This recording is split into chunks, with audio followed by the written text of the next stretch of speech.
Sir, स्वारगेटमधील आरोपीला अखेर मध्यरात्री अटक झालेली आहे, काय सांगाल? आरोपीला अटक झालेली आहे. तो लपून बसला होता. त्याला वेगवेगळ्या टेक्नॉलॉजीचा उपयोग करून पोलिसांनी शोधून काढलेला आहे आणि लवकरच ही जी संपूर्ण घटना आहे या घटनेचा जो काही पर्दाफाश आहे तो लवकरच होईल. त्या संदर्भात आज काही माहिती पोलीस कमिशनरांनी दिली आहे. काही माहिती या स्टेजला देणं हे योग्य नाही आहे. ती योग्य स्टेजला आल्यानंतर आपल्यापर्यंत पोहोचेल. पण नेमका घटनाक्रम काय आहे तो कसा घडला आहे या संदर्भातली सगळी माहिती आपल्याला मिळेल. सर, 3 वेळा आत्महत्येचा प्रयत्न केल्याची माहिती समोर येते आरोपीकडून, 3 वेळा तब्बल. त्यामुळे अक्षय शिंदे प्रकरणासारखी पुनरावृत्ती या प्रकरणात होऊ शकते का? बघा, पहिली गोष्ट तर अशी आहे की आता it is too early to say this. या सगळ्या गोष्टी असर्टन झाल्यानंतर त्याच्यावर बोललं पाहिजे. आता पोलिसांनी आरोपी पकडलेला आहे. आज ती कस्टडी मिळाली असेल किंवा मिळेल. त्याच्यानंतर इन्व्हेस्टिगेशन होईल. काही टेक्निकल डिटेल्स आमच्याकडे आलेले आहेत. काही फॉरेन्सिक डिटेल्स देखील आलेले आहेत. त्याच्या सगळ्याचं कोरॅबरेशन होऊन मग या संदर्भातलं बोलणं हे योग्य होईल. मंत्र्यांकडनं कुठेतरी याबद्दलची विधानं येत आहेत ती आक्षेपार्ह मानली जात आहेत. संजय सावकर असं म्हणतात की ही घटना केवळ पुण्यातच नाही घडली तर देशभरात घटना घडतात. योगेश कदम म्हणाले की तरुणीनं प्रतिकार केला नाही म्हणून घटना घडली.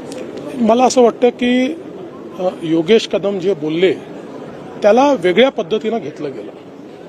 योगेश कदम जे बोलण्याचा प्रयत्न करत होते त्यात माझा स्वतःचा असा समज आहे की ते सांगण्याचा प्रयत्न करत होते की हा क्राऊडेड एरिया आहे, लोक होते, ही बस काही आतमध्ये नव्हती, ही बाहेरच होती, पण लोकांना प्रतिकार होताना त्या ठिकाणी लक्षात आला नाही असं सांगण्याचा त्यांचा प्रयत्न होता. तथापि ते नवीन आहेत, यंग मिनिस्टर आहेत, काही करण्याचा प्रयत्न करतात. त्यामुळे मी त्यांना हा सल्ला देईल की अशा प्रकरणात बोलताना थोडं अधिक सेन्सिटिव्ह आपल्याला बोललं पाहिजे. कारण बोलताना काही चूक झाली तर त्याचा समाज मनावर एक वेगळ्या प्रकारचा परिणाम होतो. निश्चितपणे जेही मंत्री असतील किंवा लोकप्रतिनिधी असतील अशा घटनांच्या संदर्भात बोलत असताना त्यांनी सेन्सिटिव्हली बोललं पाहिजे असं सगळ्यांनाच माझा सल्ला असेल. उद्धव ठाकरे कुंभस्थळाला जाताना पाहायला मिळाले नाही. या उलट विजय वडेट्टीवार असतील, रोहित पवारांसारखे सुद्धा विरोधी पक्षातील नेते तिथे जाताना पाहायला मिळाले होते. ज्याचा सनातनवर विश्वास आहे, ज्याला हिंदू जीवन पद्धती ही त्या ठिकाणी प्रिय आहे, असे सगळे लोक कुंभमध्ये गेले. काही लोक नाही गेले, त्याची वेगळी कारणं असू शकतात. मी काही कोणी गेलं नाही म्हणून त्यांचं सनातनवर प्रेम नाही असं म्हणणार नाही. त्यांची आपली कारणं असतील. जे गेले त्यांचं प्रेम आहे असं आपण समजूया. केवळ दाखवण्याकरता गेले नाहीत असंही आपण समजू. पण महिला सुरक्षेच्या संदर्भामध्ये शक्ती कायदा आपण बनवला होता, परंतु राष्ट्रपतींनी तो सहीशिवाय परत पाठवला अशी एक माहिती समोर आली आहे. काय नेमकं तथ्य? असं नाहीये.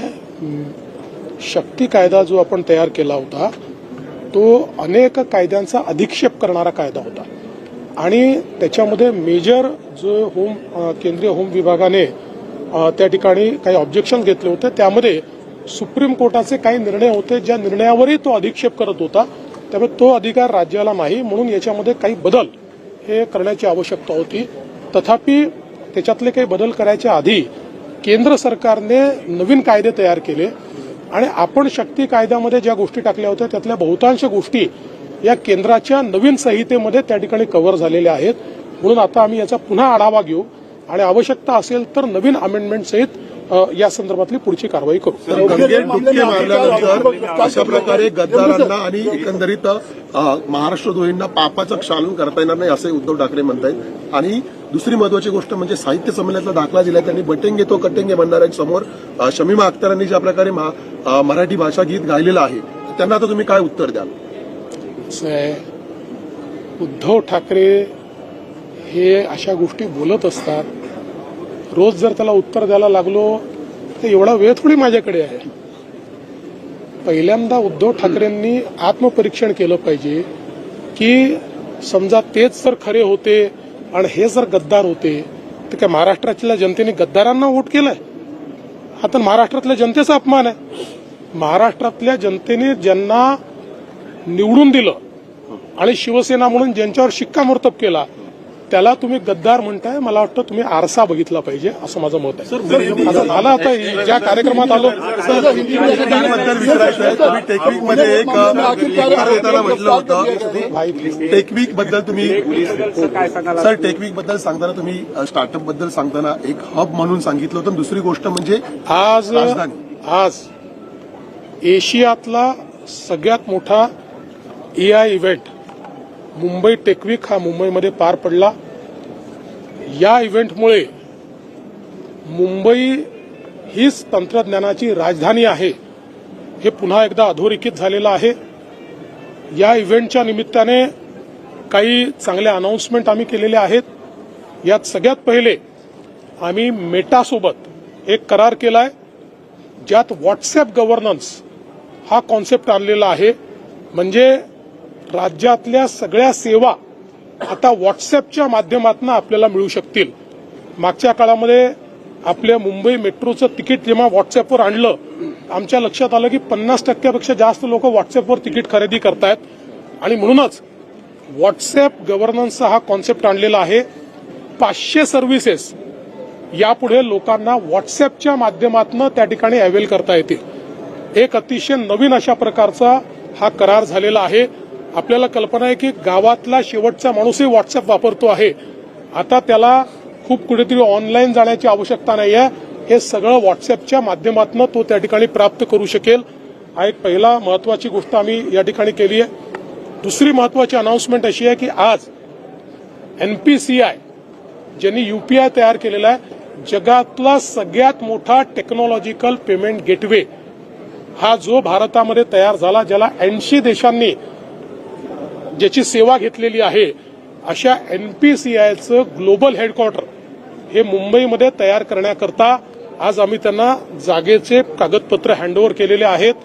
मुंबईकरता टेक्नॉलॉजी हब म्हणून ही सर्वात मोठी अनाउन्समेंट आहे की NPCIचं ग्लोबल हब किंवा त्यांचं ग्लोबल ऑफिस हे आता मुंबईमध्ये येत आहे. यासोबत एक मेकॅन्झीचा रिपोर्ट आम्ही आज अनवील केलेला आहे. मेकॅन्झीच्या रिपोर्टने आज हे अधोरेखित केलं आहे की टेक्नॉलॉजीच्या क्षेत्रात, स्टार्टअपच्या क्षेत्रात आणि टेक लेड स्टार्टअपच्या क्षेत्रात महाराष्ट्रच नंबर 1 आहे आणि 2035 पर्यंत महाराष्ट्र हा ग्लोबल लीडर होऊ शकतो किंवा मुंबई हा ग्लोबल लीडर होऊ शकतो. अशा प्रकारचा हा मेकॅन्झीचा रिपोर्ट हा देखील आज जो आहे तो आम्ही अनवील केलेला आहे. यासोबत मुंबई ही ऑन्टरप्रेन्युअर्स सिटी आहे.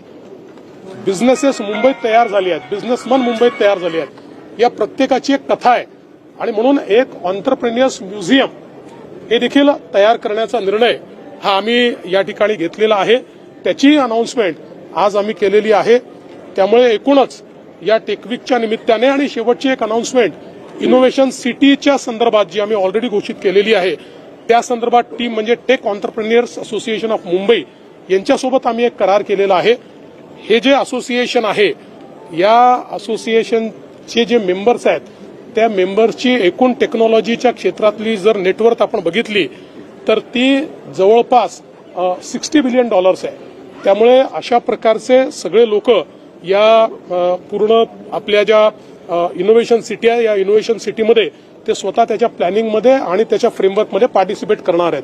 त्यामुळे मुंबई आणि महाराष्ट्राकरता प्रचंड महत्वाचा अशा प्रकारचा इव्हेंट या ठिकाणी तयार झालेला आहे. आज मुंबई में मुंबई टेकवीक के नाम से एशिया का सबसे बड़ा AI इवेंट हमने होस्ट किया. Team tech entrepreneurs association of Mumbai और गवर्नमेंट ऑफ महाराष्ट्र ने मिलकर इसको यहां पर आयोजित किया और देश भर से 8,000 से भी ज्यादा टेक एंटरप्रेन्योर्स ये इस इवेंट में सम्मिलित हुए. महाराष्ट्र सरकार ने इसमें कुछ महत्वपूर्ण अनाउंसमेंट की है. सबसे पहली अनाउंसमेंट हमारी ये है कि मेटा के साथ हमने एक MOU किया है जिसके माध्यम से हम व्हाट्सएप गवर्नेंस शुरू कर रहे हैं और महाराष्ट्र के लोगों को व्हाट्सएप के माध्यम से 500 सर्विसेज हम लोग अवेल करके देंगे. तो एक प्रकार से सर्विसेज का डेमोक्रेटाइजेशन जो है वो व्हाट्सएप के माध्यम से हम लोग कर रहे हैं, क्योंकि महाराष्ट्र का अंतिम आदमी भी व्हाट्सएप को इस्तेमाल करना जानता है, तो एक ये बहुत महत्वपूर्ण इस प्रकार की अनाउंसमेंट हमने की है।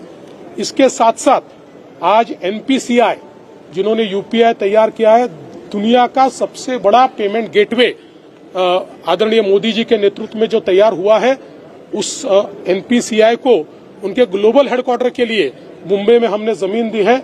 उसके आने से मुंबई की एक टेक्नोलॉजिकल जायंट के रूप में जो हमारी एक पहचान है उसको और पुष्टि मिलेगी।